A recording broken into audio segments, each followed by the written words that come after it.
Hai pals, hari ini kita akan belajar lagi nih. Hari ini kita akan belajar yang namanya parts of speech. Tapi sebelumnya, kalian udah tahu saya belum? Oke, good. Nah, that's my name. My name is Gin. Gin, okay? You can call me Mr. Gin or Brother Gin. That's up to you. Nah, kembali lagi. Kita akan belajar yang namanya parts of speech. Parts of speech itu apa sih? Parts of speech itu bisa dikatakan juga adalah word classes atau kelas-kelas kata. Kalau kalian ngerti kata-kata itu ada kata kerja, ada kata benda, ada kata sifat, ada kata apa lagi? Ada kata keterangan dan ada kata-kata yang lain lagi. Nah, itu yang dinamakan parts of speech atau kalian juga bisa menyebutnya word classes atau kelas kata. Nah, parts of speech atau word classes atau kelas kata ini itu ada 8 ya. Apa aja itu? Kalau disingkat, singkatannya bisa jadi Panca VIP atau Panca VIP. Kalian juga boleh bilang gitu. Panca VIP atau Panca VIP. PANCA-VIP. Nah, 8 kan? Semua kata-kata itu memiliki fungsi yang beda-beda. Kalau kata benda, ya buat benda dong. Kalau kata sifat, ya buat mensifati. Kalau kata keterangan, untuk menerangkan sesuatu dong. Kalau terus kata sambung, ya untuk nyambungin ini dan ini. Untuk nyambungin kamu dan aku. Jadinya you and I. Nah, misalkan gitu ya. Oke, kita bahas ya. Yang pertama itu ada yang namanya Nah, ada yang namanya pronoun. Pronoun itu apa sih? Pronoun itu, nah ada tulisannya ternyata. Pronoun itu adalah kata. Kata apa? Kata ganti. Nah, kata ganti ini maksudnya menggantikan apa sih? Nah, pronoun ini nanti menggantikan yang namanya noun atau yang namanya kata benda. Kata ganti yang menggantikan kata benda. Biar nggak pakai noun terus, jadi pakai juga yang namanya pronoun. Contohnya di sini ada I. I itu apa? I itu aku.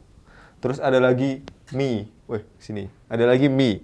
Me itu juga aku. Ada lagi she. She itu dia perempuan. Tapi posisinya di subjek. Sama kayak I. I ini nanti posisinya di subjek. Kalau me di objek. Terus ada her. Her itu juga dia perempuan. Tapi dia posisinya di objek. Ada lagi you. You itu subjek sama objeknya sama. You bisa jadi subjek. You juga bisa jadi yang namanya objek. You. You love you. Nah, kayak gitu. Next, ada they. They itu posisinya di subjek. Kalau di objek dia jadi them. Them. They itu di subjek. Kalau di objek jadi them. Aku tulisin aja deh. Nah, kalau di objek jadinya them. Next, ada we. We itu juga di subjek. Kalau di objek dia jadinya us. Nah, ini masih banyak lagi. Misalnya ada you, ada your. Nah, itu juga pronoun juga. Terus ada us, itu juga pronoun. Banyak lagi. Ada misalkan anyone, no one, itu juga pronoun. Oke, jadi pronoun itu tadi apa? Oke, bener. Pronoun itu adalah kata ganti yang menggantikan noun. Next, yang kedua, itu yang P ya. Yang P udah ada. P, pronoun. P for pronoun. Yang kedua ada A, pa. Panca VIP ada A. A yang kedua ini di sini dikasih adjektif dulu. Adjektif dulu. Adjektif itu apa? Oke, ada tulisannya. Kalian pasti ngerti dong ada tulisannya. Oke. Adjektif itu kata sifat. Kata sifat itu maksudnya gimana sih? Nah, kata sifat ini maksudnya si adjektif ini fungsinya untuk menjelaskan atau mensifati si noun. Jadi yang memberikan sifat kepada noun, kata bendanya atau menjelaskan kata benda. Jadi adjektif ini bisa menjelaskan kata benda, bisa juga menjelaskan pronoun atau kata ganti. Next, nah kata sifat ini contohnya ada good. Good itu artinya apa? Bagus. Oke, good itu artinya bagus atau baik, itu good. Next ada bad. Bad itu lawannya good. Kalau good baik berarti bad apa? Bad itu nggak baik. Kalau good boy berarti cowok baik. Kalau bad boy berarti ya itu, bener. Next ada pretty. Pretty itu sama kayak cantik gitu. Next ada happy. Happy itu apa? Happy itu tuh seneng. Ada sad. Sad itu sedih. Sad itu sedih. Happy seneng. Sad itu lawannya happy. Berarti dia sedih. You're happy, kamu happy. You are sad, kamu sedih. Nah, itu contoh-contohnya dari adjektif. Adjektif tadi apa? Oke, adjektif itu kata sifat. Kata sifat yang gimana?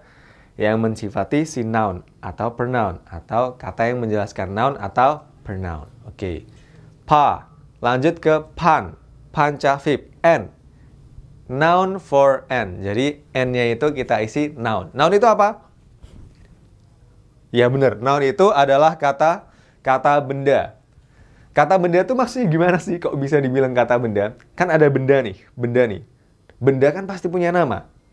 Nah, nama dari benda itu adalah noun. Makanya jadi kata benda. Atau kata yang menamai sesuatu. Kata yang menamai benda. Itu yang disebut dengan noun. Contohnya ada apa aja sih? Nah, contohnya ada book. Book itu apa? Buku. Next, ada school. School itu apa? Sekolah. Kan sekolah nggak? Lagi sekolah nggak? Sekolah ya kalau misalnya lagi sekolah. Next, nah, nama orang juga. Orang itu kan punya nama. Namanya orang itu juga dinamakan noun. Jadi noun itu bisa menamai orang juga. Contohnya di sini ada Joe. Joe itu nama orang. Ada Gin. Gin itu nama orang. Orangnya di sini. Next ada Pare. Nah, kota itu atau tempat itu kan punya nama juga. Nama dari tempat itu juga dinamakan yang namanya noun. Nama dari tempat, oke. Next, Indonesia itu nama negara kita. Negara punya nama, namanya itu juga bisa disebut noun. Jadi noun tadi apa? Kata benda.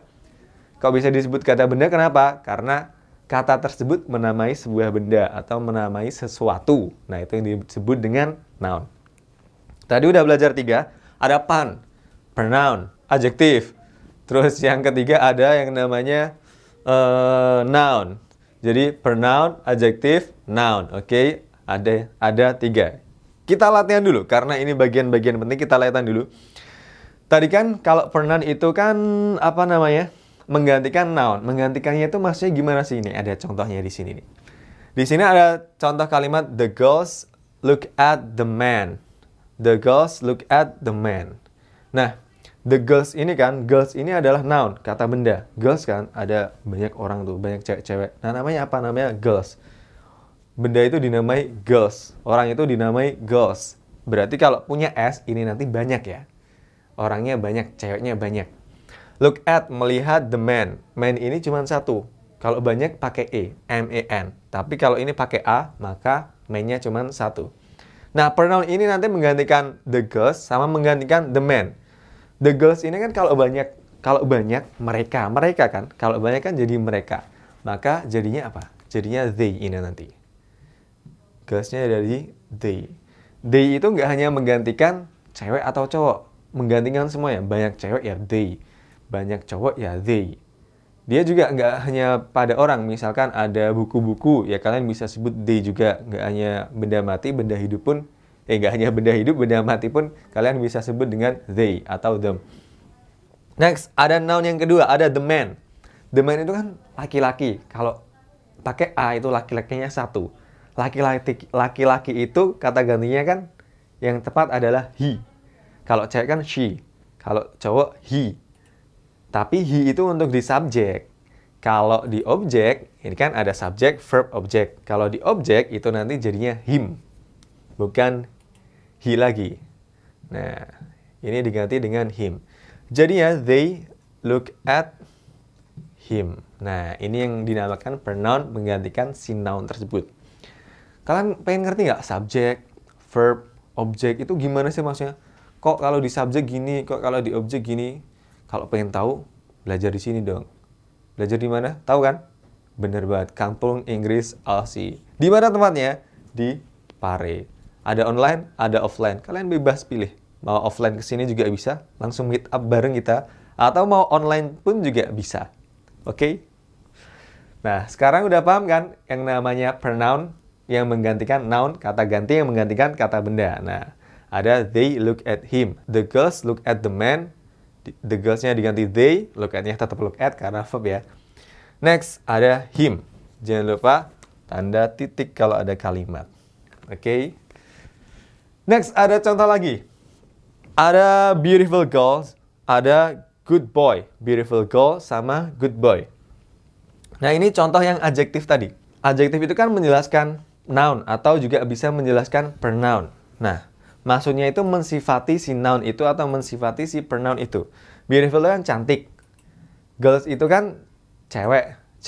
Ceweknya nih kenapa? Nah, dijelasin ceweknya nih cantik. Kan ada boy. Good itu bagus, baik. Good boy. Boy itu cowok. Terus cowoknya tuh kenapa? Cowoknya tuh baik. Nah, itu yang dinamakan menjelaskan atau mensifati si kata benda tersebut. Jadi, beautiful ini adalah adjektif. Good ini juga adjektif yang menjelaskan. Beautiful menjelaskan girl. Good menjelaskan boy. Beautiful mensifati girl. Good mensifati si boy-nya itu tersebut. Itu yang dinamakan adjektif yang menjelaskan noun atau pronoun. Misalkan kalian pengen ganti apa gitu juga bisa. Jadi nggak hanya cuman girl, nggak hanya cuman boy, diganti kata lain juga bisa. Oke. Next, selanjutnya ada panca verb. Panca. Ada yang keempat ada C. C itu bisa kalian sebut conjunction. Conjunction itu apa? Ada yang tahu nggak? Conjunction apa? Ada yang tahu nggak? Oke, bentar. Ada tulisannya di sini. Conjunction itu adalah kata hubung atau kata penghubung, atau kalian juga bisa ngomong kata sambung juga bisa, yang menyambungkan kamu dan aku. Ya. Contohnya di sini, kata penghubung itu menghubungkan apa aja sih? Nah, kata penghubung itu menghubungkan yang namanya noun dan noun juga bisa. Kata sama kata juga bisa. Menghubungkan frasa dengan frasa juga bisa. Frasa itu apa? Pasti pengen tahu kan kalian. Belajar di sini, oke? Biar ngerti yang namanya frasa. Noun dan noun atau kata dengan kata, frasa dengan frasa, atau bahkan mungkin menghubungkan kalimat dengan kalimat. Itu yang namanya kata penghubung. Contohnya ada apa aja? Nih, contohnya nih. Contohnya ada and, ada but, ada so, ada after, ada before, dan masih banyak lagi contoh-contohnya. Kalau contoh kalimatnya, ini ada you and I. Nah, si and ini menghubungkan antara you sama I, antara kata ini dan kata ini. Terus, ada I love you, but you don't care. Aku cinta kamu, tapi kamu kok nggak peduli. Nah, si but ini menghubungkan kalimat yang pertama dengan kalimat yang kedua. Jadinya I love you dihubungkan dengan you don't care. Nah, itu yang namanya kata penghubung atau kata sambung atau kata hubung. Terserah kalian mau bilang apa. Oke?